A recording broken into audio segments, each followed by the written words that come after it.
The topics and opinions expressed on the following show are solely those of the hosts and their guests and not those of W4WN Radio, its employees, or affiliates. We make no recommendations or endorsements for radio show programs, services, or products mentioned on air or on our web.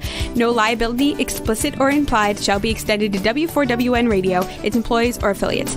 Any questions or comments should be directed to those show hosts. Thank you for choosing W4WN Radio. This is Beyond Confidence with your host, Divya Parekh. Do you want to live a more fulfilling life? Do you want to live your legacy and achieve your personal, professional, and financial goals? Well, coming up on Divya Parekh's Beyond Confidence, you will hear real stories of leaders, entrepreneurs, and achievers who have stepped into discomfort, shattered their status quo, and are living the life they want. You will learn how relationships are the key to achieving your aspirations and financial goals. Moving your career or business forward does not have to happen at the expense of your personal or family life, or vice versa. Learn more at www.divyaparekh.com, and you can connect with Divya at contact@divyaparekh.com. This is Beyond Confidence, and now here's your host, Divya Parekh. Good evening, listeners. What a great time it is spending time with you. And I want to share something very much that you will be thrilled to hear. So actually, one of our listeners, one of you from the audience, and thank you, Rory. Thank you for connecting and sharing. So Rory got the book, and what I did was I did share a story with him from kiva.org, where the profits from the book are helping entrepreneurs who are impacted by COVID-19. And when I shared the story with Rory, Rory got back to me and shared that. It was amazing. So thank you, Rory. I want to give you a shout out for getting the book and connecting with me. And folks, if you have not got your copy, do get your copy today, because the profits are going towards helping entrepreneurs impacted by COVID-19. And now we shall get started. So today's guest is Les. Welcome, Les. Thank you, Divya. Glad to be with you. So how are you doing? Oh, we're doing great down here in Florida. Oh, fantastic. Florida, definitely good weather and all that. So with the fall coming, which is wonderful. Well, it's still hot down here. Still hot. Yeah, definitely. So listeners, Les Rubin is coming from a very, very diverse background. He has been in real estate investment. Is that correct? Or what is it, real estate development? Real estate development for the last 45 years. Okay, so so we already have a question. What part of Florida are you in? We're in Clearwater. That's the Tampa Bay area, home of the Great Rays, and and our hockey team just won the Stanley Cup. Oh, congratulations. There's always something to be proud of when regional team wins. And Clearwater, I can definitely share that it's a beautiful, beautiful beach.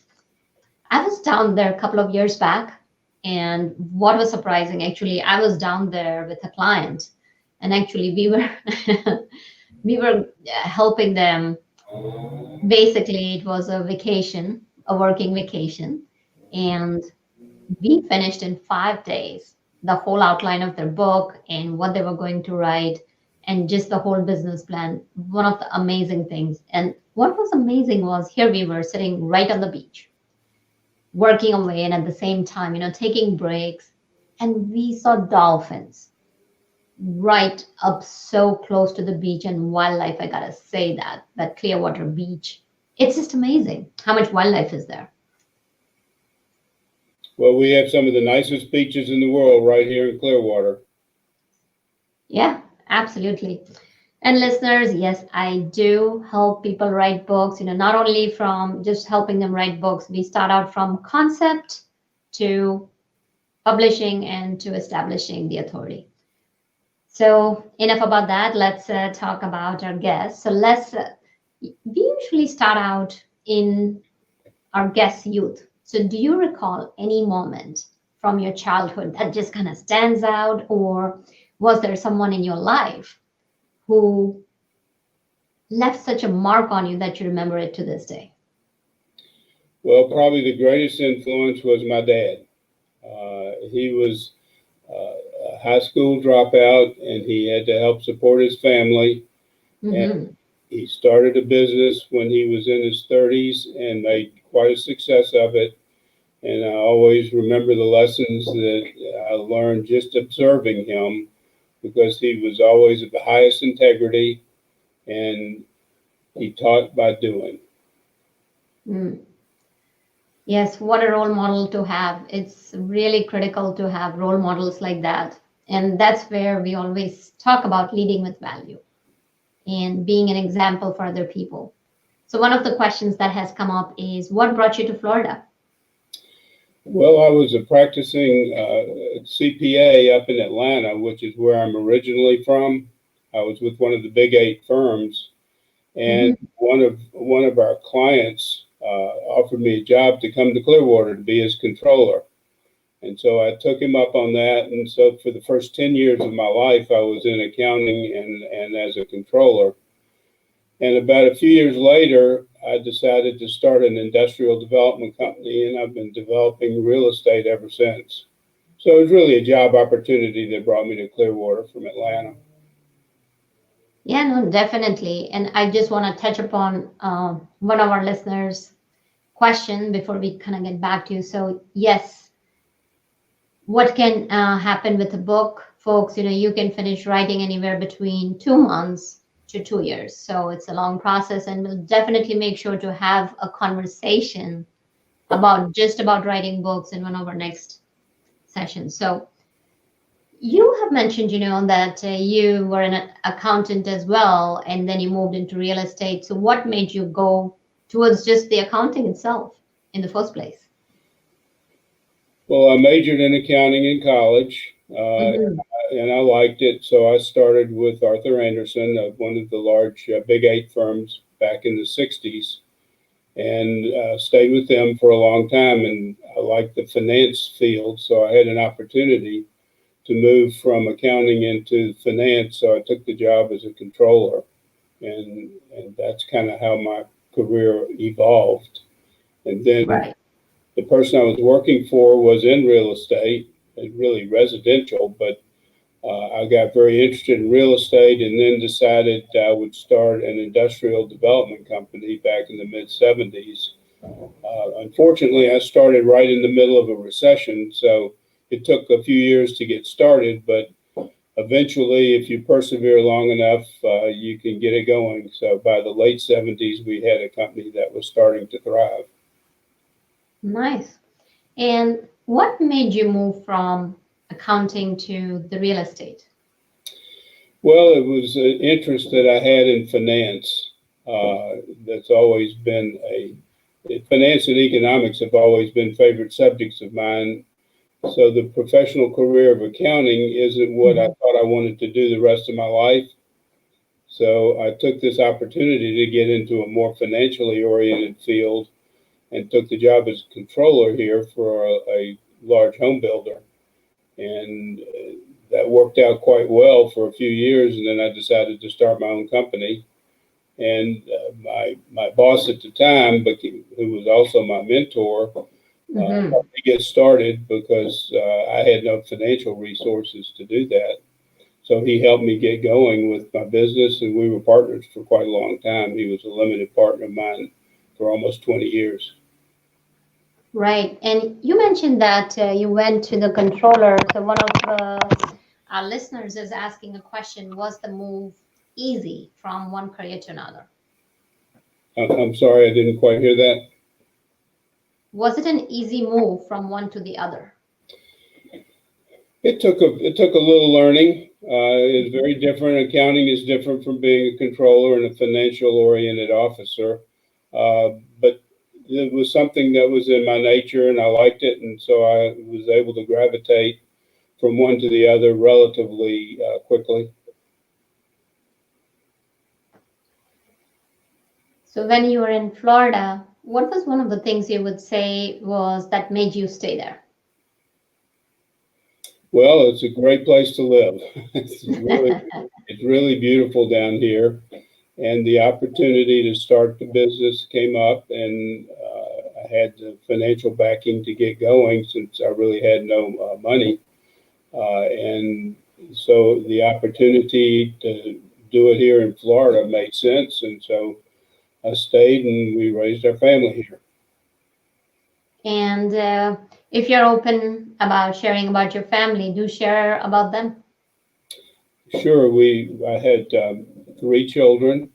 They were very small when I started the business. They're now grown. One is in investment banking in Manhattan. One is a consultant in Washington, D.C., and one is in Colorado, a massage therapist.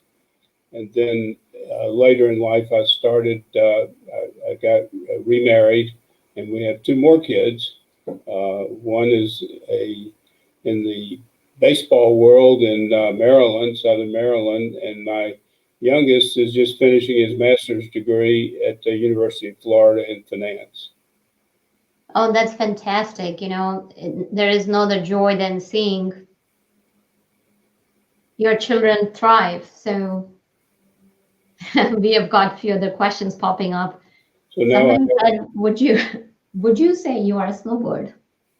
And so we have 5 grandchildren with my first kids, and the second ones are a little too young for that.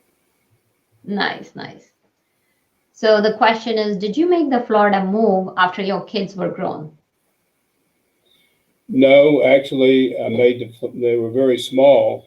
They were like 1, 3, and 5 when we moved to Florida. And very, very young, just getting started in school. Mm-hmm. No, that's fantastic. So you talked about the numbers, right? So tell us give us some more insight in the numbers that when you mentioned about that you moved into controller, that was a good move. And how did that move correlate with your passion for numbers and economics? Well, finance and controllership deal with numbers and systems, and I'm pretty much a numbers person. So those things gelled quite nicely. Mm-hmm. My whole background, I've been stronger in the mathematics field, numbers, and it's been always an interest of mine to be more in finance. So learning how to finance companies and how to run the systems to run a company were all something that interested me. And absolutely.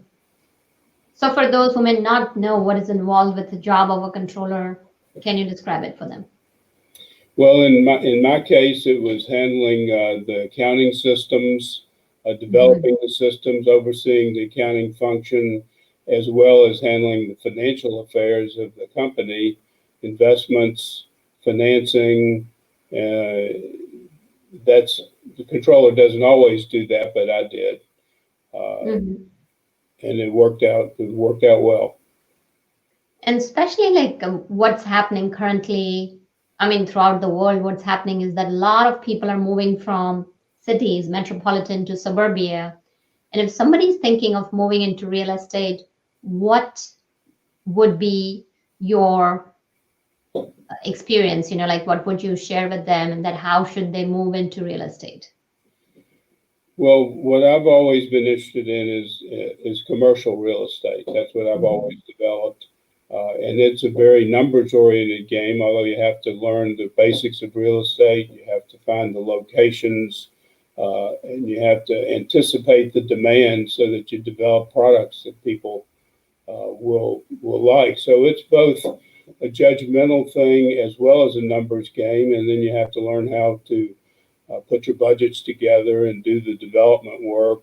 There's a great deal involved in going through the permitting process. Once you have a piece of land and you've done your due diligence, it takes longer from the time you identify a piece of land to the time you start construction than it does to actually build the project.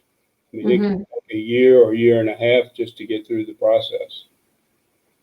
So you mentioned there's something very critical over here, that there is judgment involved and that judgment would be kind of backed by decision making. So now when you're talking about decision making, can you shed some more light on that? Well, you have to really use your sense of what people will want and where the development is moving, where the economy, where the local area is moving. When I first got started, I was in a fairly desolate part in mid-Pinellas County, but I could see what was happening and where the development was moving for industry and commerce. So my first piece of ground was out there when there was very little out here. Now, here 30, 40 years later, it's almost 100% developed. So you have to have a sense of where the county or the area you're in is moving in order to pick the right piece of land. And then you have to do the financial feasibility and the market studies and determine whether or not you can build something and rent it for a profit. You have to make a profit or you can't stay in business. Right. Absolutely. And that's the thing, having the numbers and having your numbers straight. So one of the questions that has come up from our listeners is, since you're in Florida, what is the real estate market looking like right now in Florida? And if somebody's in Florida, what kind of real estate market they should go after, and if it's profitable? Well, if you're investing, industrial has been pretty strong down here. It hasn't been that impacted by the virus. Office buildings are a weaker market, and there's a whole possibility that the demand for market space may change. So there's more vacancy there. Retail is a mixed bag. Some of it is very, very weak, depending on the industry you're in. One of the properties that I own is a restaurant, and it's a full service restaurant, a fairly large one, and they've struggled. That's not a good business to be in right now, and I certainly expect that to change over the coming year. So I've had to work with the tenant to make sure that he has the resources to hang in there until we get over this virus. Up until just recently, he could only serve 25% of his capacity, and you just can't make it work at 25%. Mm-hmm. In Florida, they've just recently relaxed the rules where you can serve up to 100% now, but they're really not doing that, and the demand factor is down because of the virus. Even though they could, they're not filling up anymore like they did. So it's a slow process. We're going to have to get through the whole virus process before the restaurants and hotels and the transportation and the cruise, those industries have been impacted severely. Then the other retail that we develop a lot of right now is doing well. Some of the fast food restaurants that we built a suit for are doing quite well and are very aggressive in their expansion. So our particular business hasn't been seriously impacted. In fact, we're doing well right now. No, it's again what you mentioned is about, using your decision making and looking out for the market trends, what's happening in the market, what are the projections, and based on that, make decisions.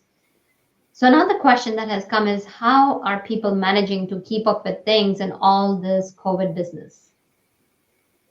How are they managing what? How are they managing to keep up with things in all this COVID business? So my guess is they are referring to the real estate because that was our previous question. Well, it varies a lot because some people are struggling and the government assistance had helped them a lot.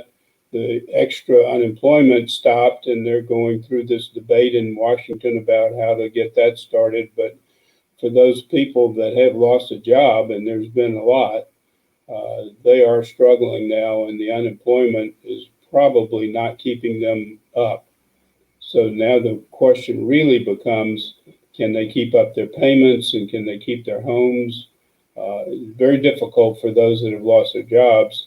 For those that are more white-collar workers or who can work from home or have jobs that are stable, they're doing okay.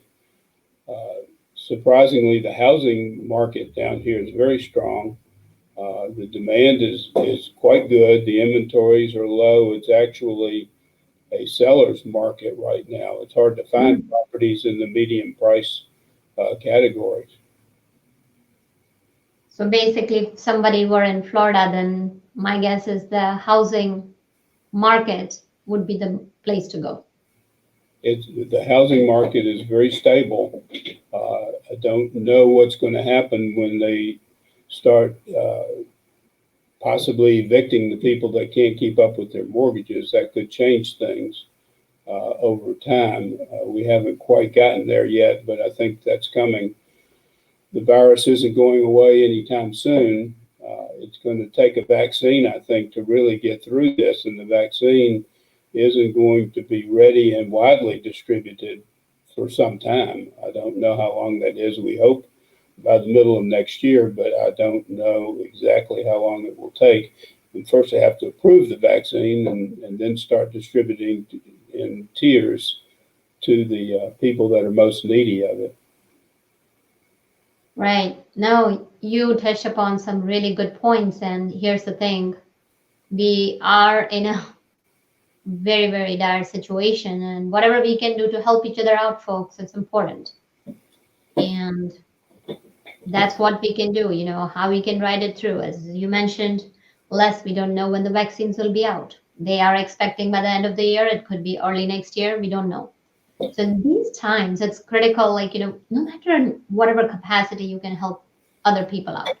So for example, like what we are doing is that I have at least 15 books and most of the profits are going to entrepreneurs getting impacted by COVID-19. And you may ask that why entrepreneurs? Because here's the thing, for me, why entrepreneurs? Because entrepreneurs don't have much to fall back on. And if we sustain entrepreneurs, then they employ other people. So if one entrepreneur is thriving, he or she will be able to help other people as well. So there was another question.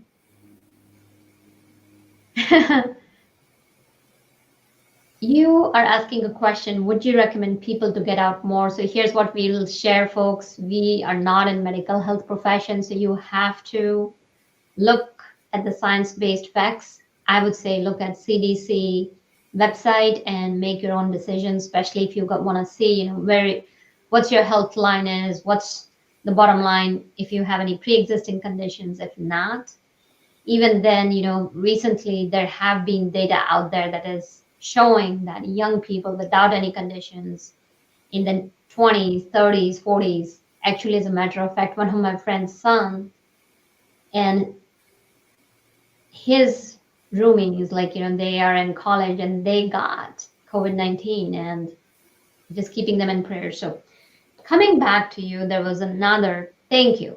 Thank you for asking that question, listeners. Really appreciate it. It's, again, as you mentioned, Les, it's about the judgment. So there's another question where people are asking, how long would it take to become an accountant? Well, the college degree is basically a 5-year degree now. It was 4.5 when I did it.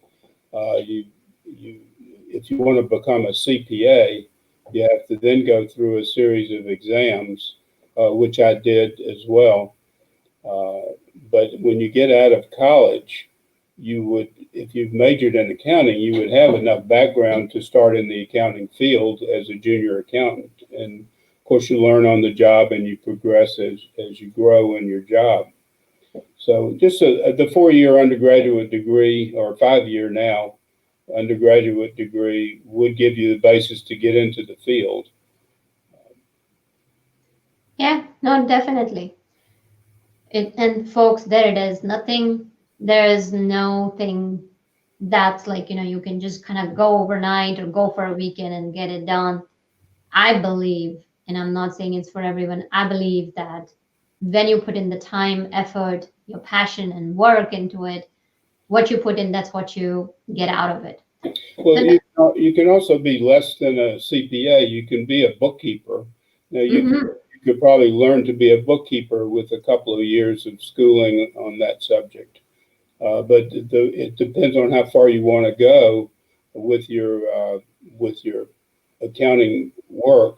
If you want to be a professional accountant and a CPA, though, it takes a 5-year undergrad program. Absolutely. And Les, I have heard you mention that economics is very interesting and it's very important. Can you shed any light on that? Well, I can. Many years ago, when I started my business, I realized how many people didn't have the fundamental grasp of how economic systems work. And so that became my avocation, and I've been involved with studying economics and economic education for over 40 years. What I've decided to do about 2 years ago was I wanted to find a way to educate those that hadn't had a background in economics on economic systems, with the idea that when they knew more about economics, they would be able to evaluate the policies proposed by our politicians and vote their conscience, whatever that is. So I started a nonprofit called Main Street Economics. It's a 501c3, and developed a website, which I hope some of your viewers will go see. It's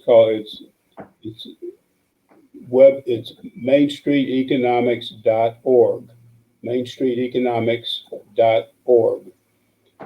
And there we have 3 short animated videos, 3 minutes each, and they explain the fundamentals of socialism, democratic socialism, and the free enterprise market economy. And they deal with all the nuances and how they work and the advantages and disadvantages of each. And then I go on into some detail. I have 12 PowerPoints that are about 3 minutes each as well, that get into more of the detail, such as how prices are set in a market economy, showing how supply and demand curves work. So why don't we focus on that? And we will share your link at the end, so that way people. And you've already talked about the link. Let's talk about, when you talk about supply and demand. Let's look at that, and let's look at the understanding. Because people are hurting right now, regardless on whatever front they are. Whether even if you have a steady job, kids are at home, where you find someone's loved ones have passed away or something in different form and thing. What is happening is there's a lot of uncertainty, and during these times of uncertainty, money can provide a blanket of security. So understanding the economics from a general perspective for our audience, can you bring it down to that level? There are just a lot of nuances in the whole world of supply and demand. Economics is really the study of how you allocate scarce resources, and prices is the mechanism to allocate, to balance of supply and demand. And those factors really will tell you what it takes to create a business that can be profitable. You still have to sell at a price higher than your cost, or you really won't be able to stay in business. The other things that you see in proposals from our politicians are a lot of free things that people want to give away, as if they're actually going to be something for nothing. Well, it doesn't work that way, as you might well know. There isn't any free lunches out there, and the politicians tend to make it sound like, oh, we'll just have a wealth tax, or we'll soak the rich and pay for all these programs. Well, their numbers don't work. I'm a numbers guy, and you can't get there by doing that. There's just not enough money to do that. Wealth taxes have been tried in at least 15 European countries, and they've never succeeded. Most of them. Right. So, no, that's a good point, Les. How about if we kind of focus on everybody's going to make their own decisions and all that. We don't want to get into the politics area. How about if we focus on how can people take the economics expertise that you have and implement it in their lives. So for example, let's say if I want to become a real estate agent, or if I want to start a business, or if I'm in a business, and how can I reevaluate to not only survive through these tough times, but thrive through it? Well, understanding economics will help you in your business decisions. You really have to get to the root of how do you make a business work and how do you make your life work. And you have to balance personal finance as well as the finance of any businesses that you might want to be in. If you understand the fundamentals of economics, then you can use that to help decide how you want to go. We all need to make some money doing something, whether we sell our time to another employer or whether we put our time into building a product that we're going to sell to someone else. It's all evolves economics and incentives. And we're incentivized to do things based on what we would get for it. So having the individual freedom you have in our economic system provides that incentive for you to try and maximize your profit or maximize your worth to companies you work for. And the more you do that, the more you can grow in your financial resources. And those are some solid points, and people can definitely learn from going to your site. So tell us what prompted you to get that nonprofit organization going. I think there's a basic lack of information in the public about how economics really works. And there's a lot of misinformation and misunderstanding about different policies that are being proposed. So I really wanted to just let people know how the economy works so they can evaluate what makes sense to them. The website is totally nonpartisan. It's not Democrat or Republican. It's educational. I'm not trying to advocate. I'm trying to educate. And then people can take that education and knowing how the economy works and what they can evaluate the proposals that are out there, and they can vote intelligently. That really is my ultimate aim, is to provide people enough information so that they can evaluate and vote their conscience, whatever that is. Well, that's very powerful when you talk about not advocating, but educating. And when you share, which is just fact-based, that's really good. So can you outline the differences? A lot of people kind of talk about socialism, capitalism, as to how do you differentiate the two, and what are the benefits, and what are the pros and cons for both? Well, the three economic systems I describe in the videos are socialism, democratic socialism, and a free enterprise market economy. Some people refer to that as capitalism. The fundamentals of a socialist economy is that the government is supreme and the government owns the means of production. Now, I'm talking about true socialism. So the government has a centrally planned economy, and it's called a command-directed economy. That centrally planned economy determines how you use the sources of production and what gets produced and who gets it and what the prices are. And that system does not provide any incentives for the workers. And the results of that have not been successful under a pure socialism model. The people do not fare well in that one. It's kind of like what happened in Venezuela. They were a very prosperous country 20 years ago. They went to a form of democratic socialism that seemed to be working. They extended it. They had the government take over industries. And this is where you start to get from a private enterprise economy to a government-controlled economy. The government doesn't run businesses well, and eventually it has devolved into a military dictatorship where the people are unarmed and starving. In a free enterprise system, So before we kind of jump on to the next one, here's my question. You brought up something really good about Venezuela. So 20 years back, they had a lot of oil coming in. And because what was happening was because there was a lot of surplus, there was a lot of prosperity, they were dependent on a lot of other countries. And as you mentioned, that transition happened. So you hit something upon the incentive and I'm lisping on that word, incentives. So tell us more about that. How does the incentive work with people and how does it not work?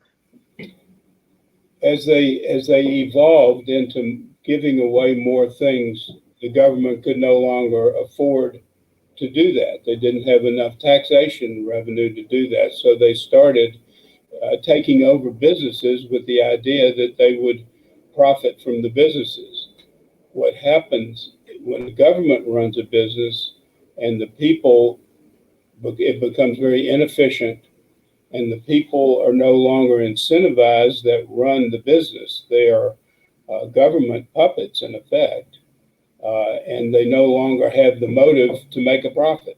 So what has happened to the oil industry, as an example, their production went from 3 million barrels a day to 300,000 barrels a day. They now produce 1/10 of what they produced back in the 20 years ago. The same thing happened in the agriculture where they took over major farms. The government runs it. They don't have the same profit motives. They don't have the same incentives. They end up employing many more people. They don't make a profit. So now they're running deficits. And the only way they can cover the deficits is to print money. And when you start printing money indiscriminately, like they did in Venezuela, you have extreme inflation. So the inflation rates have gotten as high as 1,000,000% per year in Venezuela, and your barrel of money won't buy anything. So it's governmental policy that has caused the destruction of that economy, and the destruction there is almost complete. I mean, it's terrible. People are starving down there. They don't have enough to eat. They don't have medicine, food. And the government is doing fine. If you're a crony of the government, you're doing fine, but the masses are not. And that's what happens when you lose your incentive and the government takes over a business. It just doesn't work anymore. Absolutely, good point. Now let's take that big picture and bring it down to our personal lives. So we'll talk in a couple of different areas. Let's talk about, you have kids and a lot of parents, and this is what I've seen in personal life as well as in supporting other people, that sometimes when you give away too much or when you are trading independence with incentives, kids tend not to perform. What has been your experience as a parent? Well, you have to be incentivized to do the right thing economically. If you cannot benefit from what you do, you won't have the same incentive to work. If I know that I'm going to be paid the same thing, no matter how much I work or how hard I work, then I'm not going to work as hard. There was an interesting story about the Pilgrims. When they came here in 1640, I believe it was, in Plymouth, their initial economic system was socialism. They had a communal farm. Everybody worked. Everybody got the same thing, no matter how hard they worked. And within 2 years, literally, half of the people starved to death. The people weren't working. Then the governor changed the system. Everybody got a piece of land, and they got to keep the output of whatever their piece of land yielded. All of a sudden, they prospered. It's just an example of how incentives will get people to work harder and smarter, and will be much more prosperity under that system than one where people don't benefit from their efforts. And that's what happens under socialism. You're not really benefiting from your efforts. So you Right. And did you hear my question, Les? Like when I talked to you about like parenting and kids and the incentives? I'm sorry, I didn't get that.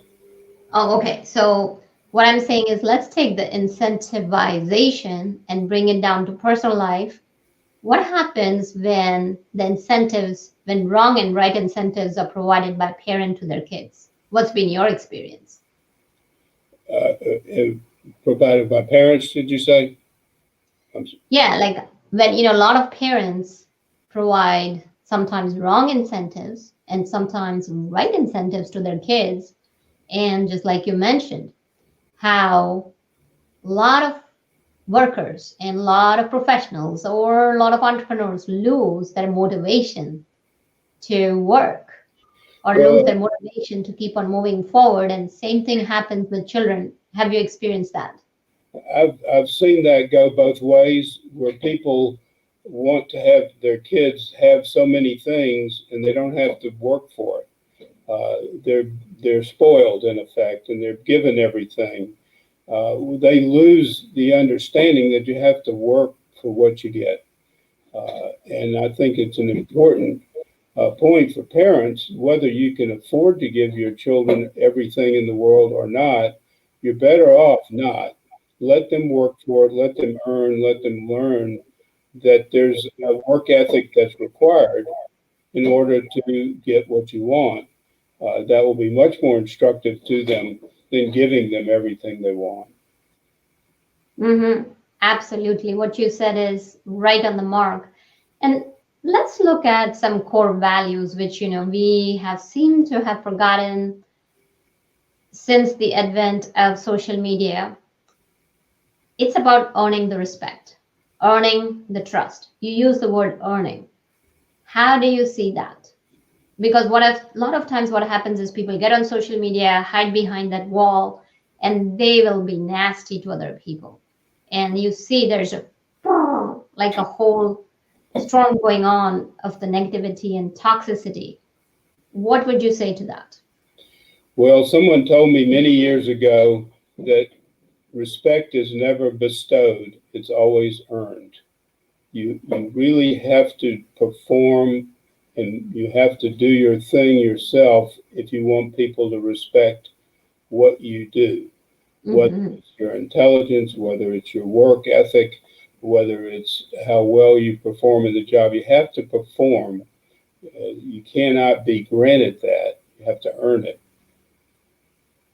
Very well put, Les. Really important. And one of our listeners is asking, what would you define core values of a person? So, folks, here's what I'll say is that, I'll share mine and then I'm going to ask Les. For me, one of the core things is mindfulness. And mindfulness is being present in the moment without judging other person. It's so easy for us to judge other person. And we have our own point of view. What about you don't know how that other person has been raised, what situation they have gone through. So for me, it doesn't mean that being mindful and non-judgmental does not mean that you stand for the wrong thing. It's about just looking at the situation objectively. Then one of my other one is servant heart. That it's really important to serve other people. And we'll talk about mine sometime else. So can you share with us your core values? And how would somebody, if they wanted to go about it, how would they define it? Well, one of my core values is that I think everybody deserves to be treated with dignity and respect, no matter who they are. I've never met anybody that couldn't do something better than me, and vice versa. Everybody has their skills. Everybody has had their upbringing. Unfortunately, some people have had different upbringings, and their value systems may be different than mine, but I have to understand where they came from. And if I could help them in any way, I would. We might disagree, but they have a right to their opinion. and I have to respect that. If they're bad people and they do bad things, then I lose the respect. That doesn't. Absolutely. You're definitely right on there, and that's one of the core values that I live by, is that everyone is entitled to their opinion as long as it's not hurting anyone else, as long as it's not doing harm to another person, because what's to say that what's right for me is right for the other person if it's harming somebody else? So one of the sculptures I commissioned at one of my real estate projects has a quote. It says, "Within the bounds of civility, I am free." And what that means to me is that I'm free to do anything I want as long as I respect the rights of other people. Mm-hmm. And if I want my rights to be respected, then I have to respect the rights of others. And then that works fine. And that's why we have laws, to make sure our rights are protected. But we should do that on our own. Unfortunately, not everybody respects those rights. So that's why we have to have law enforcement.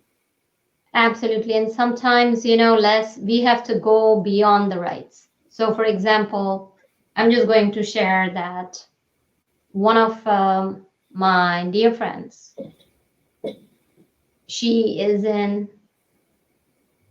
frontline runner and, like an essential worker. And she went through a lot of tough time for just doing her job. So sometimes it's like putting yourself in other person's shoes and what they're going through, and then determining how everything pans out there, because we are all interdependent, folks. Always remember that we are all independent, and yet we are dependent on the other people. Even the clothes we are wearing, the chair I'm sitting, the table that I work on, it has been touched by so many different people. So look out for other people and help others, especially during these times. And Les, thank you for joining us and sharing your wisdom. So do you want to share how people can reach you and your website again?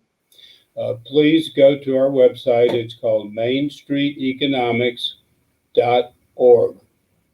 mainstreeteconomics.org.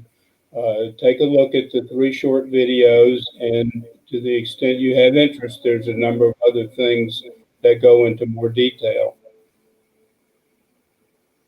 Well, thank you. And thank you, listeners. Much appreciate you. And thank you for sharing your time with us. Really, really important. Well, I'm glad I was able to do it. Thank you for having me. Absolutely. And thank you, Rebel. Until next time, folks, be well and take care. Thank you for being part of Beyond Confidence with your host, Divya Parekh. We hope you have learned more about how to start living the life you want. Each week on Beyond Confidence, you hear stories of real people who have experienced growth by overcoming their fears and building meaningful relationships. During Beyond Confidence, Divya Parekh shares what happened to her when she stepped out of her comfort zone to work directly with people across the globe. She not only coaches people how to form heart connections, but also transform relationships to mutually beneficial partnerships as they strive to live the life they want. If you are ready to live the life you want and leverage your strengths, learn more at www.divyaparekh.com. And you can connect with Divya at contact@divyaparekh.com. We look forward to you joining us next week, Monday, 8 p.m. Eastern Time.